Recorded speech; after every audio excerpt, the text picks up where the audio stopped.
Voici un chapitre qui va vous résumer de manière claire l'énergie potentielle.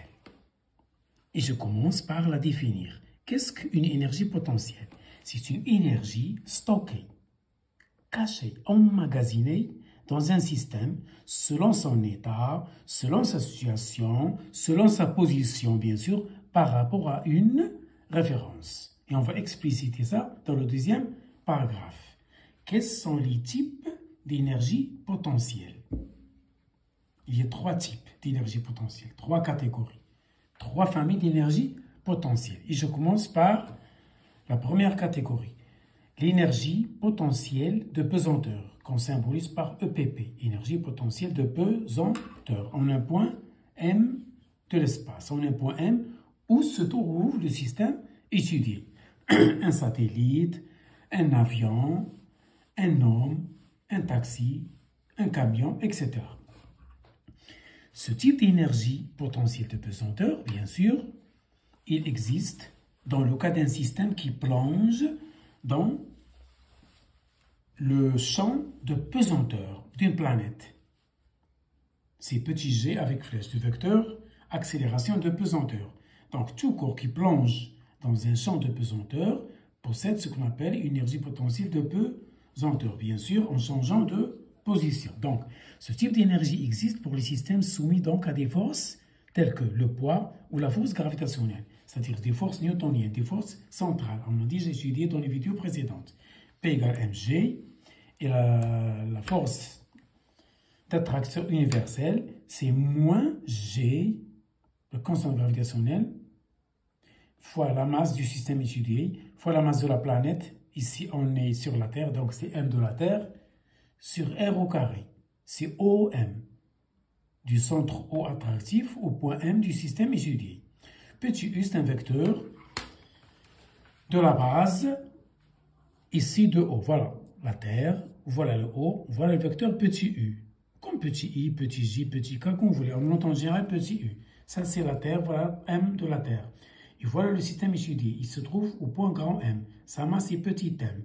Donc, ce système petit m, qui se trouve au point grand M de l'espace, est attiré par la Terre, par Fg, qui est aussi P, à cette altitude Z. Le rayon de la Terre, c'est R, et de la surface au point M, c'est Z, ou bien H, petit h, la hauteur. Donc ici, la force gravitationnelle, ou bien le poids, c'est la même chose. Ça y est, je rappelle que G a une altitude, c'est R au carré de la planète, sur R plus Z, le T au carré, fois G0 à la surface de la planète. On peut poser petit r égale R de la Terre, la planète, plus Z, c'est-à-dire la hauteur. Ça y est, ça sont des rappels déjà vus au tronc commun.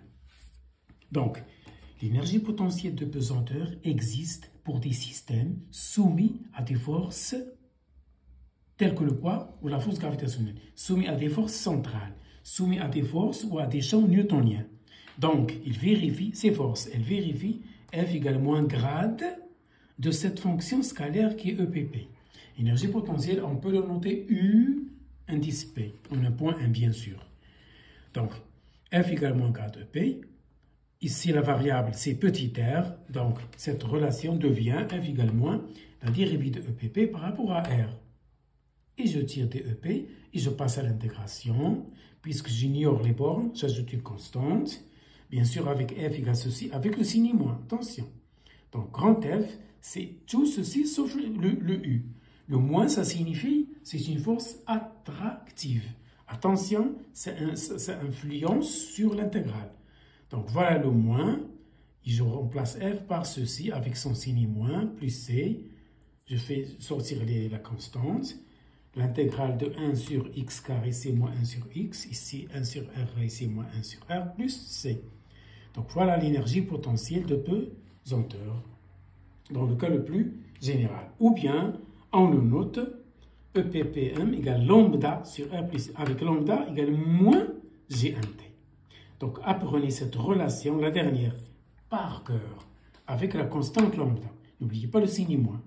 C'est ça l'énergie potentielle. Donc, il faut apprendre cette relation par cœur. Donc, l'énergie potentielle de pesanteur, c'est lambda sur R plus C. lambda c'est moins GMM. G c'est la constante de gravitation, on vous le donne. C'est 6,67 10 moins 11. M c'est la masse du système étudié. Et MT c'est la masse de la planète. Ici c'est la masse de la Terre. Tout ceci, on vous le donne si on veut faire l'application numérique. Bien sûr, la constante C, on vous donne les conditions initiales pour la déterminer. Donc, le résumé de ce petit A, c'est cette relation. C'est ça l'énergie potentielle de pesanteur. Je passe, voilà, j'illustre cette situation par un exemple. Donc voilà, on a un système, par exemple, un satellite qui se trouve au point grand M, sa masse est M. Sa hauteur est Z par rapport à la surface de la Terre. On veut donc ceci. R égale R plus Z. N'oubliez pas que GMT est égal à G0 R carré. C'est une relation déjà démontrée dans le cours. Ça y est. Donc, je passe par la formule générale. Donc, qu'est-ce qu'on veut demander? Quelle est l'énergie potentielle, par exemple, d'un satellite en un point M, situé à Z de la surface de la Terre? Ça, c'est l'énergie potentielle à une grande altitude. Ce n'est pas l'énergie potentielle à la surface de la Terre, qui est MGZ, que vous avez déjà étudié au lycée. Ici, c'est le calcul général. On vous demande l'énergie potentielle, par exemple, du Soleil par rapport à la Terre, de la Lune par rapport à la Terre, d'un satellite par rapport à la Terre. Donc, je pars de l'intégrale. Donc, l'énergie potentielle, c'est moins l'intégrale de la force considérée fois la variable ici, dz plus c. R plus z. La variable, c'est z. Voilà, je vais sortir la constante. Donc, je passe au calcul de cette intégrale. N'oubliez pas que dr, c'est d grand R plus dz. Donc, d de petit r, c'est-à-dire toute la parenthèse, c'est petit r. Donc, dr, c'est dz. C'est la même chose, puisque r est une constante. Je fais les calculs et je trouve ceci. On veut donc comme condition initiale, l'énergie potentielle à la surface de la Terre est nulle. C'est le niveau de la Terre. Ce qui me permet de déterminer la constante, c'est la voilà.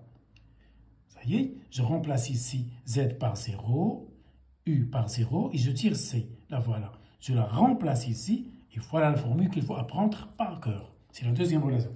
Voilà l'énergie potentielle d'un satellite, d'une planète, d'une étoile, d'une galaxie par rapport à la Terre, par rapport au repère géocentrique, c'est-à-dire lié au centre de la Terre. Apprenez cette relation par cœur.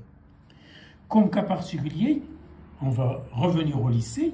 Si Z, la hauteur, l'altitude, est négligeable devant le rayon de la Terre, je néglige Z ici, ça disparaît, je simplifie par R et je retrouve la formule du lycée.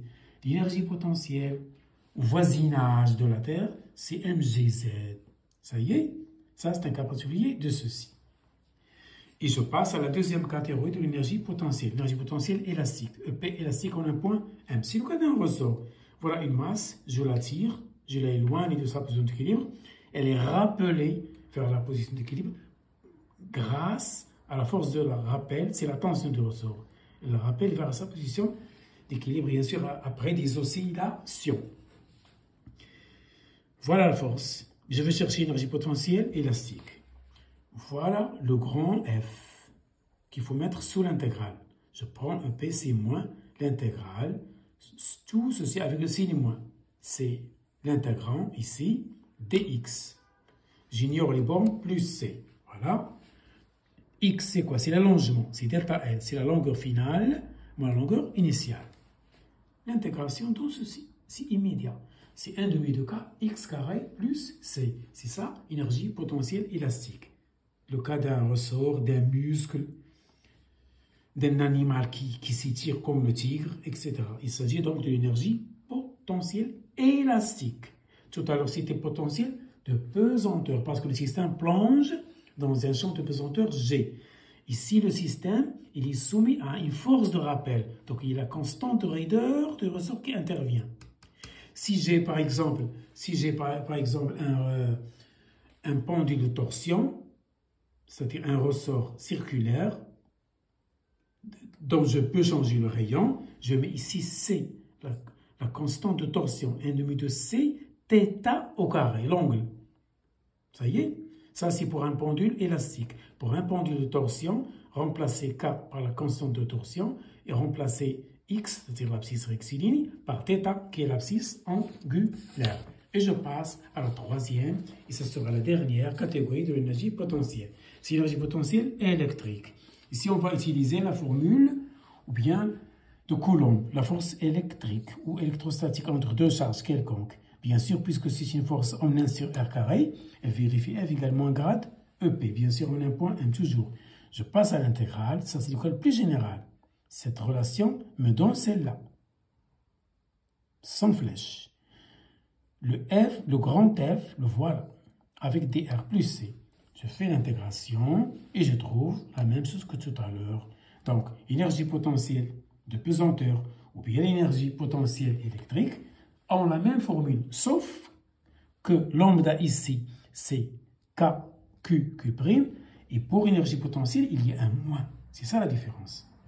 Je rappelle ici que K, c'est 1 sur 4 pi epsilon 0, c'est 9 milliards, hein? N'oubliez pas ça.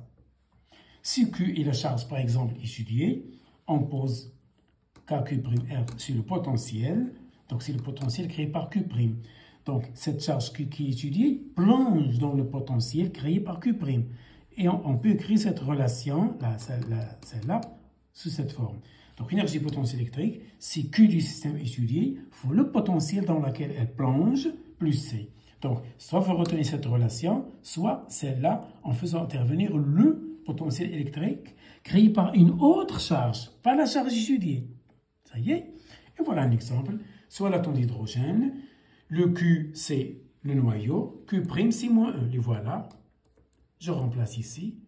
Et voilà l'énergie potentielle de l'électron qui plonge dans le potentiel créé par le noyau, c'est-à-dire le proton.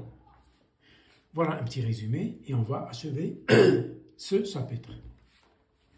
Énergie potentielle en général de pesanteur ou bien élastique ou bien électrique. C'est lambda sur R plus C. Pour la pesanteur, lambda égale moins Gmm. Pour l'énergie potentielle électrique, lambda égale KQQ'. Énergie potentielle élastique, c'est 1/2 de K x carré plus une constante C. Le cas le plus général, si vous avez une force F qui s'écrit sous cette forme, voici son énergie potentielle dont elle dérive. C'est moins cette fonction F réelle plus C. Comme exemple, voilà FR ou bien FR. Ça peut être soit ça pour les forces attractives, soit ceci pour les forces électriques, soit ça pour un ressort. Voilà pour aujourd'hui.